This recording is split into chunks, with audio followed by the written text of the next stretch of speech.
எல்லாருக்கும் வணக்கம். Welcome to my channel. என்னோட பேர் வெனிலா. இன்னைக்கு நம்ம ரீடிங் ரெடிட் கோஸ்ட் ஸ்டோரிஸ் தான் பார்க்க போகிறோம்.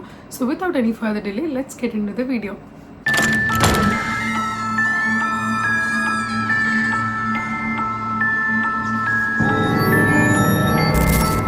ரெடிட் அப்படின்றது ஒரு வெப்சைட். அந்த வெப்சைட்டில் நிறைய பேர் நிறைய கேள்வி கேட்டிருப்பாங்க. அந்த கேள்விக்கு நிறைய பேர் கமெண்ட்டும் பண்ணியிருப்பாங்க அண்ட் அவங்க எக்ஸ்பீரியன்ஸும் ஷேர் பண்ணியிருப்பாங்க. அண்ட் அதே மாதிரி உங்கள் கோஸ்ட் ஸ்டோரிஸும் சொல்லுங்கள் அப்படின்னு சொல்லி நிறைய பேர் கேள்வி கேட்டிருப்பாங்க.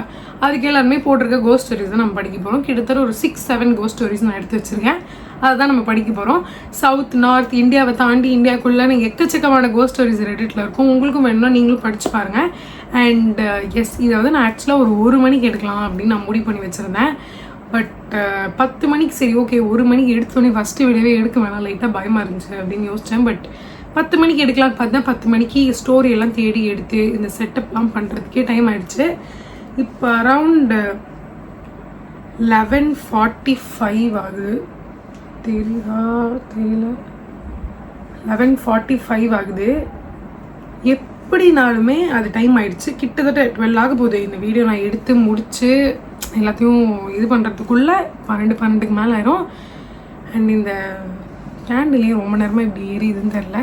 பட் எனிவேஸ், ஸோ நம்ம ஸ்டோரிக்குள்ளே போயிடலாம். எஸ், கண்ணாடி எடுத்து மாட்டிட்டேன், எனக்கு கண்ணு தெரியாது.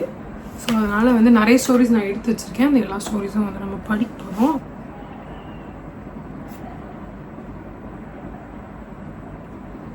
கேட்குதா உங்களுக்கு? நாய் குலைக்கிற சத்தம் இங்கே அடிக்கடி நைட்டில் டெய்லி கேட்கும். ஏன்னா இங்கே வந்து இங்கே தான் இருக்குது ரோடு. பட் எனக்கு ஒன்றும் அதிகமாக இருக்குது தெரில, மைக்கில் கேட்குதான்னு தெரில. Okay, first story. Year is mine. This happened around college first year. என் ஸ்கூல் ஃப்ரெண்ட்ஸோட நைட் ட்ரைவ் காரில் போனோம் to Thiruvanmiyur beach exactly at 12 PM. ஒரு ஆள் இல்லை அங்கே. என் ஃப்ரெண்டு மச்சான் இப்போ பாரு இன்னும் த்ரில் ஏற்றுறேன்னு பீஸா 2 தீம் போட்டு விட்டான் வண்டியில். வண்டி திடீர்னு ஒரு இடத்துல ஸ்டாப் ஆச்சு அந்த பீச் ரோடில் டியூ டு அவனோட எரர். சைடில் திரும்பி பார்த்தா 2 லேடிஸ் முடியை விரிச்சு போட்டு உட்கார்ந்துட்டு இருந்தாங்க. ஓகே, எங்களுக்கு கையெல்லாம் நடங்க ஸ்டார்ட் ஆகிடுச்சு. They didn't move. சட்டு புட்டுன்னு வண்டி ஸ்டார்ட் பண்ணிட்டு ஒரே ஓட்டம். We didn't talk. அப்புறம் பெஸ்ஸி ப்ளூ கிராஸ் ரோடுக்கு அதே மாதிரி போனோம். சேம் நைட், காஸ் வீட்டுக்கு அப்படி தான் போகணும். அது ஆல்ரெடி ஹாண்டட் பிளேஸ்னு சொல்லுவாங்க. ஃபாஸ்ட்டாக க்ராஸ் பண்ணி வீட்டுக்கு போய் எல்லாரும் சரக்கு போட்டு படுத்துட்டோம். நெக்ஸ்ட் டே நான் என் வீட்டில் எங்கள் அம்மாட்ட சொன்னேன். அதுக்கு எங்கள் அம்மா கன்ஸ்ட்ரக்ஷன் ஒர்க் யாராவது ரெஸ்ட் ரூம் போக வந்திருப்பாங்க, அதனால சேஃப்டிக்கு இப்படி முடியை விரிச்சு போட்டிருப்பாங்கன்னு சொன்னாங்க. இது நடந்து இப்போ 8 years ஆகுது. இப்போவும் நாங்கள் மீட் பண்ணுறப்பெல்லாம் பேசுவோம் அப்படின்னு சொல்லியிருக்காங்க. இந்த ஸ்டோரியை ஷேர் பண்ணி அவங்களுக்கு கிட்டத்தட்ட ஒரு 2 வருஷம் ஆகுதுன்னு நினைக்கிறேன் ரெடிட்டில். அண்ட் இது நடந்தே ஒரு 8 வருஷம் ஆகுதுன்னா இப்போ லிட்டரலி ஒரு 10-11 years ஆகுது இந்த இன்சிடென்ட் நடந்து. பட் ஆக்சுவலாக உண்மை தான். இந்த ப்ளூ கிராஸ் ரோடு அண்ட் அதுக்கப்புறம் இந்த திருவான்மியூர் பீச் சைடெலாம் வந்து ஹாண்டட் சென்னையில் அப்படின்னு சொல்லி நானும் கேள்விப்பட்டிருக்கேன். பட் காலையிலேயே நான்லாம் போனதில்லை, நைட்டில் போனதே இல்லை. நெக்ஸ்ட் ஸ்டோரி படிக்கலாம். This happened back in 2006 or so. Ladies University hostel நடந்துச்சு. It was like 4 floors and there were quite a few suicides that had happened there since the 80s.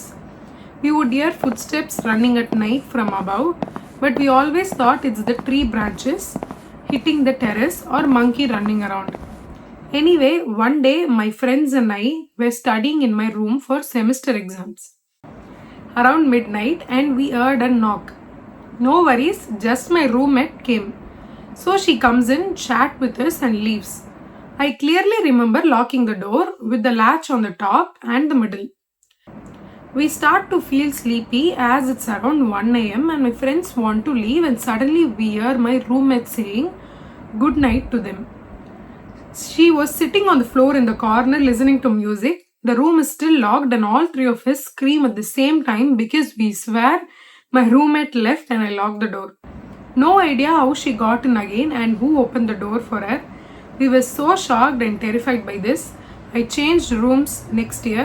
She swore that she never left, but all 3 of us could clearly remember her leaving and locking the door behind her.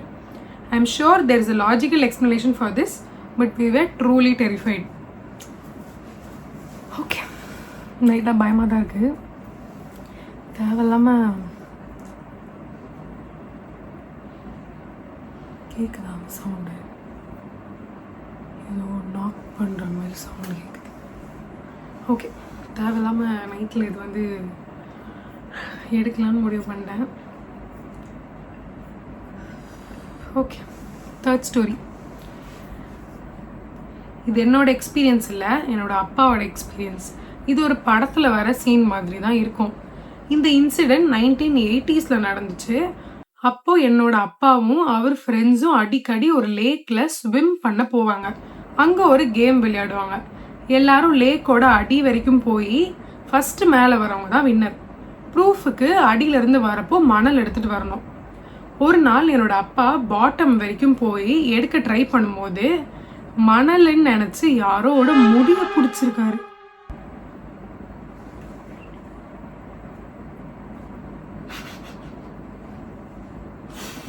Okay, அவர் பக்கத்தில் இருந்த ஃப்ரெண்டும் அதை பார்த்துருக்காரு. அப்போதான் அந்த முடி ஒரு dead பாடியோட ஹெட்டுக்கு அட்டாச் ஆகிருக்குன்னு தெரியுது. இல்லை, எனக்கு புரியல. சீரியஸாகவே இந்த ஸ்டோரி எல்லாமே நான் படிக்கல. ஓகேவா, இது எல்லாமே வந்து இருக்குது அப்படின்னு சொல்லிட்டு ஒரு லிஸ்ட்டில் வந்து அப்படியே எல்லாருமே போட்டிருப்பாங்க. நான் அப்படியே ஸ்க்ரீன்ஷாட் எடுத்து வச்சது தான். நான் எதையுமே நான் வந்து படிக்கலை. இது நீங்களே பாருங்க, எல்லாமே அப்படி இருக்குது ஸ்டோரிஸ். நான் எதுவுமே வந்து படிக்கவே இல்லை. படித்து எடுத்து வச்சா அந்த ஒரு இது இருக்காது அப்படின்னு சொல்லிட்டு நான் படிக்காம தான் எடுத்து வச்சுருந்தேன். ஓகே, 2 பேரும் ரொம்ப பயந்து உடனே தண்ணியிலேருந்து வெளியே ஓடி வந்து அதுக்கப்புறம் யாரோ போலீஸ்க்கு இன்ஃபார்ம் பண்ணாங்கன்னு நினைக்கிறேன். அதே நாள் வந்து சர்ச் பண்ணிவிட்டு அவங்க தேடிட்டு இருந்த மிஸ்ஸிங் பர்சன் பாடியை கண்டுபிடிச்சிட்டாங்க. அதுக்கு சில வாரங்களுக்கு அப்புறம் ஒரு நாள் என்னோடய அப்பா வேலை முடிச்சுட்டு வீட்டுக்கு திரும்பி வரும்போது வீட்டு திண்ணையில் யாரோ தெரியாத ஒரு பொண்ணு உட்காந்துருந்ததை பார்த்துருக்காரு. அவளோட முடி மொத்தம் முகத்தை மூடி இருந்துச்சு. அதை பார்த்த உடனே அவர் ரொம்ப பயந்து என்னோட தாத்தாவை கூப்பிட வீட்டுக்குள்ளே ஓடி போனார். ஆனால் அவர் தாத்தாவோட வெளியே வரும்போது அந்த பொண்ணு அங்கே இல்லை. அது நிஜமாவே யாராவது இருந்தாங்களான்னு தெரியல, இல்லை இந்த லேக் இன்சிடென்ட்னால அவர் ரொம்ப ட்ராமா ஆகி அப்படி பார்த்தாரான்னு தெரியாது.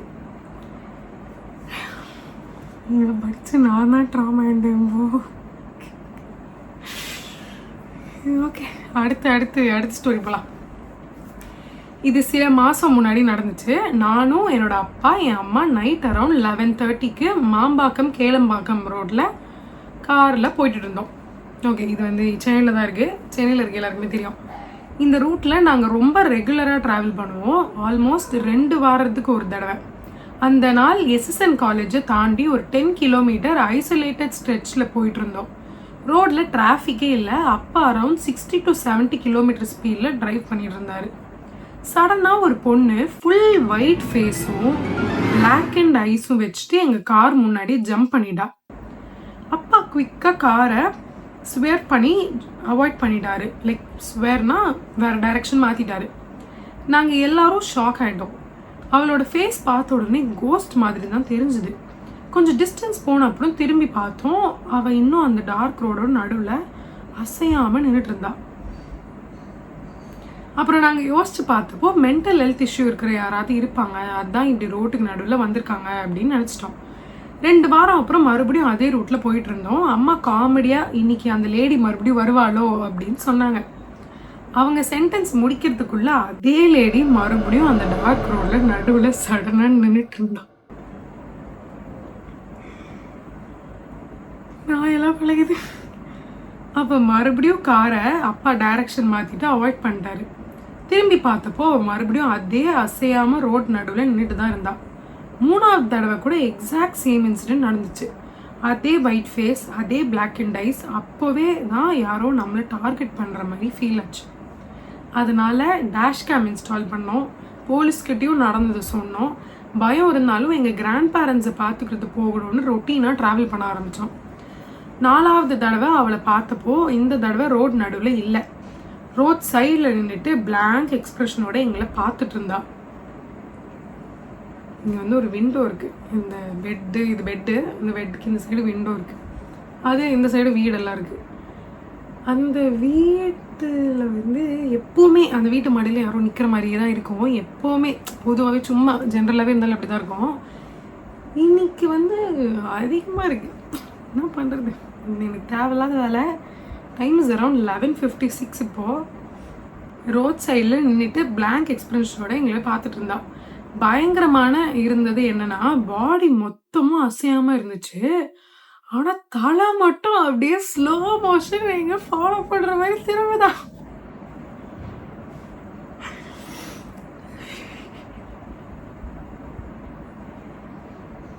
இல்லை, எனக்கு லைட்டாக பயமாக தான் இருக்குது நிஜமாவே. ஏன்னா இது எல்லாமே அவங்க வந்து ரியல் கோஸ்ட் ஸ்டோரிஸ் அவங்களுக்கு நடந்தது அப்படின்னு தான் சொல்கிறாங்க.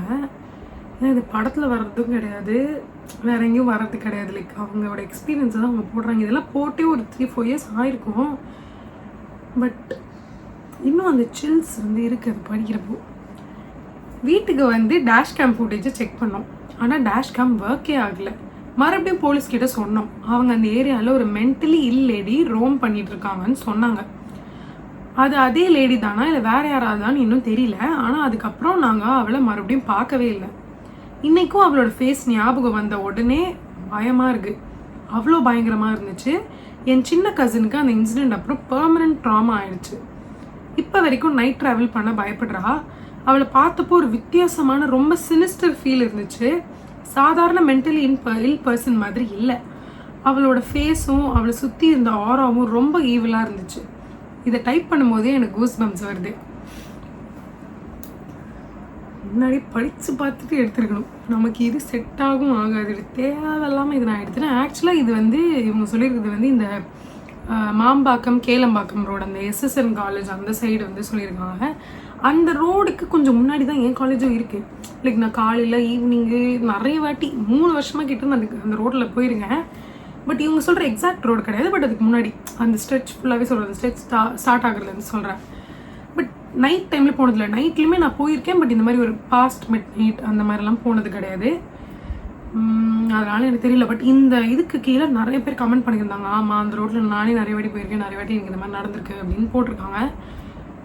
போகிறோம், ஒரு நாள் நைட்டில் போய் வீடியோ எடுத்து போடுறோம் அந்த ரோட்டில். Next story. துறைப்பாக்கமும் பல்லாவரமும் கனெக்ட் ஆகிற ஒரு ரோடு. இப்போ Chennai 190 chess park, Kamatchi hospital, marshland எல்லாம் இருக்கிற ஏரியா. இப்போ இருக்கிற மாதிரி அப்போ இல்லை. இது ஆல்மோஸ்ட் 20 இயர்ஸ் முன்னாடி நடந்த ஒரு விஷயம். அப்போ பெருங்குடி டம்ப் யார்டு இருந்ததுனால வேஸ்ட் பர்ன் பண்ணுறதோட ஸ்மோக் எப்போவுமே அந்த ஏரியா ஃபுல்லாக இருக்கும். அது மட்டும் இல்லாமல் நிறைய மர்டர் கேசஸும் நடந்திருக்கு. கொலை பண்ண பாடியை அந்த ஏரியாவில் கொண்டு வந்து போடுவாங்க. போலீஸ் இன்வெஸ்டிகேஷனும் அடிக்கடி நடக்கும். ரோட்டில் ப்ராப்பர் லைட்ஸும் இல்லை. இதெல்லாம் சேர்ந்து நிறைய பேர் அந்த ரூட்டை அவாய்ட் பண்ணுவாங்க. அந்த டைமில் ரொம்ப ஃபேமஸாக ஒரு ஹாரர் ஸ்டோரி சர்க்குலேட் ஆகிட்டு இருந்துச்சு. நைட் டைமில் ஒரு பொண்ணு கையில் ஒரு பேபியோட தனியாக ரோட் சைடில் நின்றுட்டு இருப்பாங்களாம். ஒரு ஆட்டோ டிரைவர் பாவம்னு நினச்சி அவளுக்கு லிஃப்ட் கொடுத்துருக்காரு. கொஞ்ச நேரம் போன அப்புறம் ஆட்டோக்குள்ளே ஒரு வித்தியாசமான கெட்ட ஸ்மெல்லு வரதை அவர் ஃபீல் பண்ணியிருக்காரு. என்னன்னு திரும்பி பார்த்தப்போ அந்த பொண்ணு கையில் இருந்த பேபியை சாப்பிட்டுட்டு இருந்தாங்களாம். இல்லை, இது உண்மையா இல்லையான்னு எனக்கு தெரியல. அவங்களே வந்து இந்த மாதிரி ஃபேமஸாக ஒரு ஹாரர் ஸ்டோரி போயிட்டு இருந்துச்சு அப்படின்னு தான் சொல்கிறாங்க. பட் இந்த மாதிரி நான் நிறைய பேர் சொல்லி கேட்டிருக்கேன். எங்கள் அம்மாவே வந்து நிறைய பேய் கதைலாம் சொல்லுவாங்க. நான் அவங்கள ஒரு நாள் உட்கார வச்சு கதையெல்லாம் சொல்கிறேன். லைக் அவங்க லைஃப்பில் நடந்ததெல்லாம் இருக்கலாம். அப்போ எனக்கு தெரியல. இது போஸ்ட் பண்ணியே அவங்க வந்து ஒரு 2 இயர்ஸ் முன்னாடி இதை போஸ்ட் பண்ணியிருக்காங்க. அவங்க இந்த இன்சிடென்ட் சொல்கிறது 20 இயர்ஸ் முன்னாடி. ஸோ லிட்ரலி ஒரு 21-22 இயர்ஸ் ஆகுது இப்போது. மேபி அப்போ அப்படி இருந்திருக்கலாம், எனக்கு அப்போ தெரியல அந்த ரோடு எப்படி இருந்துச்சுன்னா. ஆனால் இப்போ வந்து நைட் டைமில் போனாலுமே ஆப்வியஸ்லி அவங்க சொன்ன மாதிரி ஹாஸ்பிட்டல் இருக்குது, ஐடி பார்க் இருக்குது, பயங்கரமாக கூட்டமாக இருக்கும் நைட்டில் போனாலுமே. பட் அப்போது மேபி இப்படி இருந்துருக்கலாம். அந்த பயங்கரமான சீன் பார்த்த ஷாக்கில் அந்த ஆட்டோ டிரைவருக்கு ஹார்ட் அட்டாக் வந்து ஸ்பாட்லேயே செத்துட்டாருன்னு அந்த ஸ்டோரியில் சொல்லுவாங்க. இந்த ஸ்டோரி உண்மையா இல்லை வெறும் ரூமரான்னு எனக்கு தெரியாது. ஆனால் அந்த ரோடு அப்போது அவ்வளோ பயங்கரமாக இருக்கும். நான் அப்பா அம்மாவோட டே டைமில் அந்த ரூட் வழியாக போனாலும் கூட பயமாக தான் இருக்கும். எனக்கே பயமாக தான் இருக்கு. டைம் ஆயிடுச்சு, 12 மணி கரெக்டாக 12:01 ஆகுது. ஓகே, இன்னும் ஒரு 2-3 தான் இருக்குன்னு நினைக்கிறேன். படிச்சுட்டு டக்கு டக்குன்னு ஓட்டினா தான் எனக்கு சரியாக வரும்.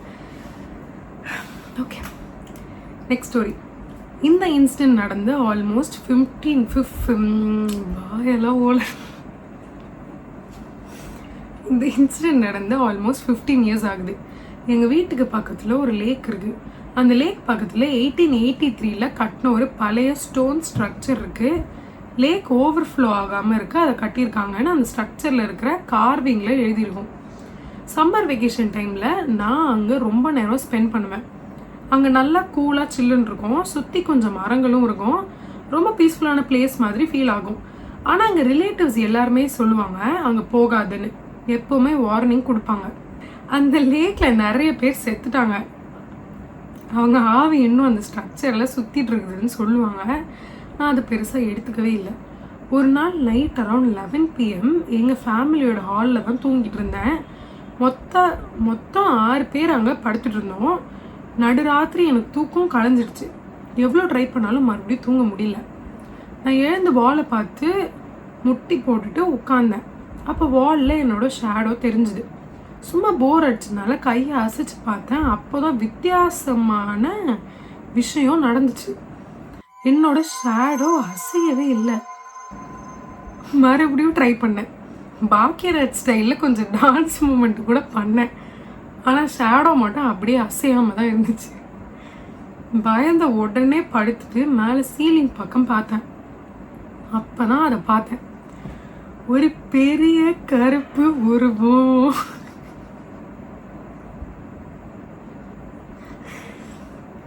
ஒரு பெரிய கருப்பு உருவம் க்ளோயிங் ஐஸோட சீலிங்கை விட ரொம்ப உயரம் வரைக்கும் நின்றுட்டு இருந்தது. இப்படி மல்லாக்கா படுத்து மேலே வந்து ஐயோ மேலே பார்க்கவே பயப்பட, இன்னைக்கெல்லாம் மேலேயும் பார்க்க மாட்டேன். நான் அப்படியே ஃப்ரீஸ் ஆகிட்டேன். உடலையே அசைக்க முடியல, கத்த முடியல. என் பக்கத்துலேயே எல்லாரும் தூங்கிட்டு இருந்தாலும் யாரையும் என்னால் கூப்பிட முடியல. எவ்வளோ நேரம் அப்படி இருந்தேன்னு தெரியல. கடைசியில் எப்படியோ அந்த பயத்துலேருந்து வெளியே வந்து பக்கத்தில் இருந்தவங்களே எழுப்பினேன். அந்த ராத்திரி முழுக்க நான் நெத்தியில் விபூதி வச்சுட்டு தலையான கீழே ஒரு எலுமிச்சைப்பாளையும் வச்சுட்டு வீட்டில் இருந்த எல்லா லைட்டும் ஆன் பண்ணிட்டு தான் தூங்குவேன். இது மேபி ஸ்லீப் பேரலைசஸாக கூட இருக்கலாம், அவங்களுக்கு தெரியல. பட் அப்படி நம்ம உடனே ஜட்ஜ் பண்ணிட முடியாது. அவங்க பிரச்சனை அவங்களுக்கு தான் தெரியும், நம்ம எதுவும் சொல்ல முடியாது. நமக்கு நடந்தால் நமக்கு தெரியும். அடுத்த ஒரு ஸ்டோரி போகிறோம். அடுத்த ஸ்டோரி போகலாம். இந்த இன்சிடெண்ட் ஏர்லி 2000s நடந்தது.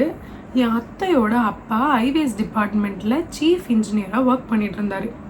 அவரோட ஒரு போஸ்டிங் தஞ்சாவூரில் இருந்தப்போ கவர்மெண்ட் குவார்ட்டர்ஸை ஒரு ரொம்ப பழைய பெரிய விக்டோரியன் பங்களா கொடுத்துருந்தாங்க. அது ஒரு பெரிய கேம்பஸ்குள்ளே ஒரு குளம், ஒரு பாண்டு வந்து பக்கத்தில் இருந்தது. கவர்மெண்ட் சைட்லேருந்து நிறைய மெய்டும் ஹெல்ப்பர்ஸும் கொடுத்துருந்தாங்க. அந்த பங்களா ஃபுல்லாக உட்டன் ஃப்ளோரிங், உட்டன் ஸ்டேர்ஸ், ரொம்ப ஹை சீலிங், ரெட் கார்பெட்னு ஓல்டு விக்டோரியன் ஸ்டைலில் தான் இருக்கும். அவரோட ஃபேமிலியில் மொத்தம் 4 பேர் தான். அதனால பங்களாவில் இருந்த எல்லா ரூம்ஸும் யூஸ் பண்ண மாட்டாங்க. மேலே ஆட்டிக்கில் இருந்த சில ரூம்ஸ் லாக் பண்ணி டஸ்ட் கலெக்ட் ஆகி அப்படி இருந்துச்சு. ஒரு நாள் ஆல்மோஸ்ட் எவ்ரி மிட் நைட் ஒரு க்ரீக்கிங் சவுண்ட் கேட்குது. ரூஃப்லேருந்து ஏதோ ஒன்று காற்றுல ஸ்விங் ஆகுற மாதிரி சவுண்டு வரும். ஹெல்ப்பர்ஸ்க்கு ஆல்ரெடி அந்த பங்களா பற்றி பல ஹாரர் ஸ்டோரிஸ் தெரியும். அதனால் யாருமே அந்த ரூம் ஓப்பன் பண்ணி செக் பண்ண ரெடியாகவே இல்லை. கடைசியில் அவர் டிபார்ட்மெண்ட் கிட்ட கம்ப்ளைண்ட் பண்ணார். ரூமை ஓப்பன் பண்ணும்போது அங்கே ஒரு பழைய ஸ்விங் இருந்துச்சு. அதை ரிமூவ் பண்ணி ஆட்டிக்கில் இருந்த மற்ற ஓல்டு அன்யூஸ்ட் ஐட்டம்ஸோட ஃப்ளோரில் வச்சுட்டு ரூமை மறுபடியும் லாக் பண்ணிட்டாங்க. ஆனால் சில நாட்கள் அப்புறம் மறுபடியும் அதே க்ரிக்கிங் சவுண்ட் ஆரம்பிச்சுது. ஒரு ஈவினிங் என் அத்தையோட அப்பா பங்களா செட் அவுட்டில் உட்காந்து லேண்ட்லைனில் பேசிட்டு பக்கத்தில் இருந்த பாண்டை பார்த்துட்டு இருந்தாங்க. அப்போது ஒரு தெரியாத பொண்ணு பாண்டு பக்கமாக ஓடிட்டு கேம்பஸ்குள்ளே இருந்த அடர்த்தியான மரங்களுக்குள்ளே போயிடுறத பார்த்தாரு. உடனே ஹெல்ப்பர்ஸை கூட்டிகிட்டு செக் பண்ண சொன்னார். ஆனால் பங்களாலேருந்து பாண்டு வரைக்கும் அவங்க ஓடி வர்றதுக்குள்ளே அந்த பொண்ணு காணாமல் போயிட்டா. அங்கே யாருமே இல்லை. அதுக்கப்புறம் அந்த க்ரீக்கிங் சவுண்டும் அந்த பொண்ணு ஓடுற சீனும் அடிக்கடி நடக்க ஆரம்பிச்சுது. எத்தனை தடவை டிபார்ட்மெண்ட் கிட்ட கம்ப்ளைண்ட் பண்ணாருன்னு தெரில. கடைசியில் அவருக்கும் சலிச்சிடுச்சு. அதனால் இதெல்லாம் இக்னோர் பண்ணிட்டு ரிட்டையர்மெண்ட் வரைக்கும் இன்னும் 4 வருஷம் அதே பங்களாவில் தான் இருந்தார்.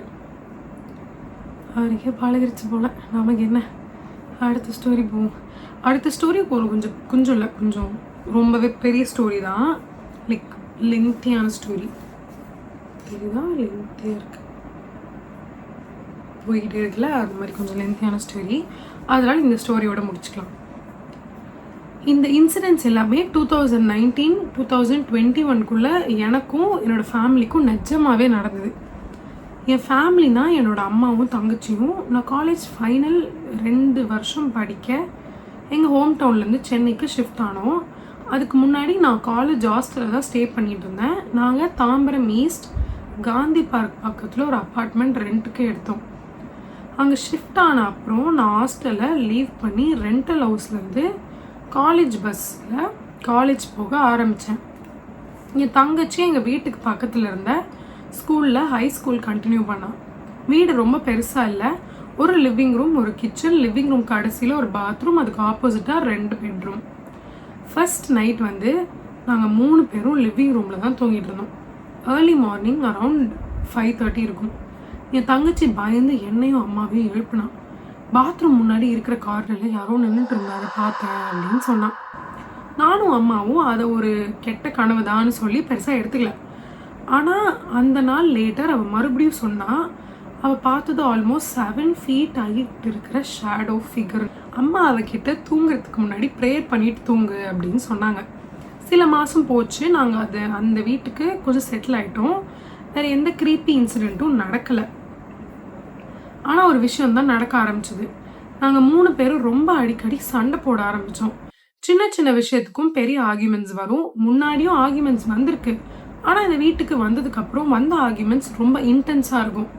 ஒரு சண்டை முடிஞ்ச நார்மலாகவே சில வாரங்கள் ஆகிடும். ஒரு நாள் என் தங்கச்சி ஒரு பெட்ரூமில் மிரர் முன்னாடி நின்று தலை வாரிட்டு இருந்தா. மிரர் ரிஃப்ளெக்ஷனில் அவள் தலை மேலே ஒரு வயசான பாட்டியோட முகம் தெரிஞ்சு. பயந்து அவள் கையில் இருந்த கோம்பை கீழே போட்டுட்டு உடனே லிவிங் ரூமில் ஓடி வந்தா. நானும் அம்மாவும் டிவி பார்த்துட்டு இருந்தோம். அவள் பார்த்தது சொன்ன அப்புறம் தான் இந்த வீடு மேலே எங்களுக்கு ஃபஸ்ட்டு டவுட் வந்துச்சு. எங்கள் அப்பா அப்ராடில் ஒர்க் பண்ணிகிட்டு இருந்தார். அவர்கிட்ட இதை சொன்னோம். உடனே புதுசாக வீடு தேட ஆரம்பிக்க சொன்னார். அப்போ நான் 3rd year கம்ப்ளீட் பண்ணியிருந்தேன். என் தங்கச்சி 11th standard முடிச்சிருந்தா. இன்னும் ஒரு வருஷம் தான் ஸ்டடீஸ் முடிக்க பாக்கி இருக்குது. எவ்வளோ ட்ரை பண்ணாலும் புது வீடு கிடைக்கல. ஒரு நாள் நானும் அம்மாவும் பக்கத்தில் இருந்து சூப்பர் மார்க்கெட்டுக்கு கிராசரி வாங்க போனோம். என் தங்கச்சி மட்டும் வீட்டில் தனியாக இருந்தா. போச்சு, அவ்வளோதான், ஏதோ நடக்க போகுது. ப்ராட் டே லைட் தான் இருந்தாலும் அவள் ஓகேன்னு சொன்னான். 10 minutes வந்துடுவோன்னு சொல்லிட்டு போனோம். ஆக்சுவலாக காலையில் தான் இருக்கு போல். காலையில் இருந்தாலும் அவங்க வீட்டை போயிருக்காங்க.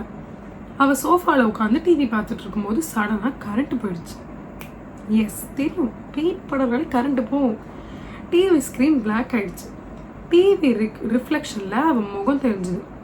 ஆனால் அதே ரிஃப்ளெக்ஷனில் அந்த 7 feet ஷேடோ ஃபிகர் அவள் பக்கத்தில் உட்கார்ந்துட்டு இருந்தது. பயத்தில் அவள் தலையை கூட திருப்பி பார்க்காம தைரியமே இல்லாமல் வெளிவண்டா. நல்ல வேலை நாங்கள் 2 பேரும் சீக்கிரம் திரும்பி வந்து டோர் ஓப்பன் பண்ணோம். அதுக்குள்ளே அந்த ஷேடோ ஃபிகர் மறைஞ்சிருச்சு. கொஞ்சம் நாட்களுக்கு அப்புறம் கோவிட் லாக்டவுன் ஆரம்பிச்சிது. ஆன்லைன் கிளாஸஸ்னால சில மாதம் நாங்கள் வீட்டை விட்டு வெளியே போகவே இல்லை. அதனால் புது வீடு தேடுறதும் இன்னும் கஷ்டமாக போயிடுச்சு. ஒரு நாள் நானும் என் தங்கச்சியும் லிவிங் ரூமில் டிவி பார்த்துட்டு இருந்தோம். அம்மா பாத்ரூமுக்கு போயிருந்தாங்க. என்னோட மொபைல் பெட்ரூமில் ரிங் ஆச்சு. ஃபோன் எடுக்க நான் பெட்ரூம்குள்ளே போனேன். சடனாக என் தங்கச்சி அம்மா அம்மான்னு பயங்கரமாக கத்துறான். அம்மா பாத்ரூம்லேருந்து வெளியே வந்தாங்க. நானும் உடனே திரும்பி லிவிங் ரூமுக்கு வந்தேன். என் தங்கச்சி உடம்பு முழுக்க நடங்கிட்டு பயத்தோடு சொன்னான், நான் இப்போ போன ரூம்லேருந்து ஆப்போசிட் ரூம் வரைக்கும் அந்த 7 feet ஷேடோ ஃபிகர் ரொம்ப வேகமாக மூவ் ஆகுதுன்னு பார்த்தேன் அப்படின்னு. அதுக்கப்புறம் நாங்கள் டெய்லி ரொம்ப ப்ரே பண்ண ஆரம்பித்தோம். கொஞ்சம் கொஞ்சமாக க்ரீப்பி இன்சிடென்ட்ஸ் குறைய ஆரம்பிச்சிது. நான் காலேஜ் கம்ப்ளீட் பண்ணேன். என் தங்கச்சியும் ஹை ஸ்கூல் கம்ப்ளீட் பண்ணால். புது வீடு கிடைக்காததுனால நாங்கள் மறுபடியும் எங்கள் ஹோம் டவுனுக்கே திரும்பி போனோம். சென்னைக்கு மறுபடியும் வரக்கூடாதுன்னு முடிவு பண்ணோம். வீட்டு கீஸ் ஓனர்கிட்ட கொடுக்கும்போது அங்கே நடந்த எல்லா இன்சிடென்ட்ஸும் சொன்னோம். வீட்டை கிளென்ஸ் பண்ணுங்கன்னு கேட்டேன். அவர் கொடுத்த எக்ஸ்பிரஷன் பார்த்தா இதெல்லாம் அவருக்கு ஆல்ரெடி தெரிஞ்ச மாதிரி தான் இருந்துச்சு. இந்த இன்சிடென்ட்ஸ் எல்லாம் படம் மாதிரி சினிமேட்டிக்காக இருக்கும்னு எனக்கு தெரியும். ஆனால் இதுதான் உண்மை. நான் எதையும் எக்ஸாஜரேட் பண்ணல, எதையும் ஆடும் பண்ணலை. நடந்தது அப்படியே தான் எழுதியிருக்கேன். இப்போ எனக்கு துபாயில் வேலை இருக்குது. என் தங்கச்சி இப்போ ஃபைனல் இயர் இன்ஜினியரிங் படிக்கிறாள். அந்த வீட்டில் இப்போ வரைக்கும் டெனன்ஸ் எப்படி இருக்காங்களோன்னு சில நேரம் யோசிக்க தோணும். இந்த வீடியோ எடுக்கும்போது இந்த மைக்கில் வந்து ரெக்கார்ட் ஆச்சான்னு எனக்கு தெரியல. சீரியஸாக நான் சொல்கிறேன், not kidding, not jogging, not exaggerating. நிறைய சவுண்ட்ஸ் வந்து கேட்டுகிட்டே இருந்துச்சு. இப்போது நாய் கலைக்கிறது இஸ் வெரி நார்மல். இங்கே நான் வந்து நார்மலாகவே நான் இருக்கப்பவே எனக்கு கேட்கும். அண்ட் இந்த கேண்டில் வந்து ரொம்ப நேரமாக ஃப்ளிக்கர் ஆகிட்டே இருக்குது. ஃபேன் ஆஃபில் தான் இருக்குது. காற்று சுத்தமாக இந்த ரூமுக்கு வராது. நான் பேசுகிறதுனாலையும் இது வந்து ஃப்ளிக்கர் ஆகாது. ஏன்னா நான் இந்த டைரெக்ஷனில் இருக்கேன், இது இட்ஸ் இந்த அதர் சைட். ஸோ அதனால் அது ஏன் தெரில. அண்ட் நிறைய நாக்கிங்கான சவுண்ட், ஒரு ஒரு ஒரு ஒரு டப்பு டப்புன்னு தட்டுற சவுண்டு வாலில் அந்த மாதிரிலாம் கேட்டுகிட்டே தான் இருக்குது. அது வந்து சும்மாலாம் சொல்ல, வீடியோக்காகலாம் சொல்ல, நிஜமாகவே கேட்டுகிட்டே தான் இருக்குது. பட் எனிவேஸ், இதுதான் வந்து ஃபர்ஸ்ட் எபிசோட். அண்ட் டைம் வந்து 12:17 ஆகுது. சக்ஸஸ்ஃபுல்லி 12:30 1 o'clock முடிக்கணும்னு நினச்சேன். அதே மாதிரி முடிச்சிட்டேன். பட் இந்த வீடியோ வந்து உங்கள் எல்லாருக்கும் ரொம்ப பிடிச்சிருக்கு அப்படின்னா நெக்ஸ்ட் பார்ட் வந்து நான் 1 மணிக்கு வந்து நான் எடுத்து போஸ்ட் பண்ணுறேன். ஸோ 1 மணிக்கு வந்து நான் எடுத்து அதை போடுறேன். அண்ட் இந்த வீடியோ உங்களுக்கு பிடிச்சிருக்கு அப்படின்னா லைக் பண்ணுங்கள். அண்ட் இதே மாதிரி வீடியோஸ் உங்களுக்கு நிறைய வந்து பார்க்கணும், இதே மாதிரி வீடியோஸ் உங்களுக்கு வந்து பிடிச்சிருக்கு இன்னும் நிறைய வேணும் அப்படின்னா டூ கமெண்ட். அண்ட் இந்த வீடியோ வந்து உங்கள் ஃப்ரெண்ட்ஸ், ஃபேமிலி எல்லாருக்கும் ஷேர் பண்ணுங்கள். அண்ட் கோஸ்ட் ஸ்டோரிஸ், ஹாரர், இந்த மாதிரி ஜானர்லாம் யாருக்கு ரொம்ப பிடிக்குமோ அவங்களுக்கும் ஷேர் பண்ணுங்கள். And don't forget to subscribe. So உங்கள் எல்லோரையும் நான் நெக்ஸ்ட் வீடியோவில் மீட் பண்ணுறேன். அன்டில் தென் பாய்.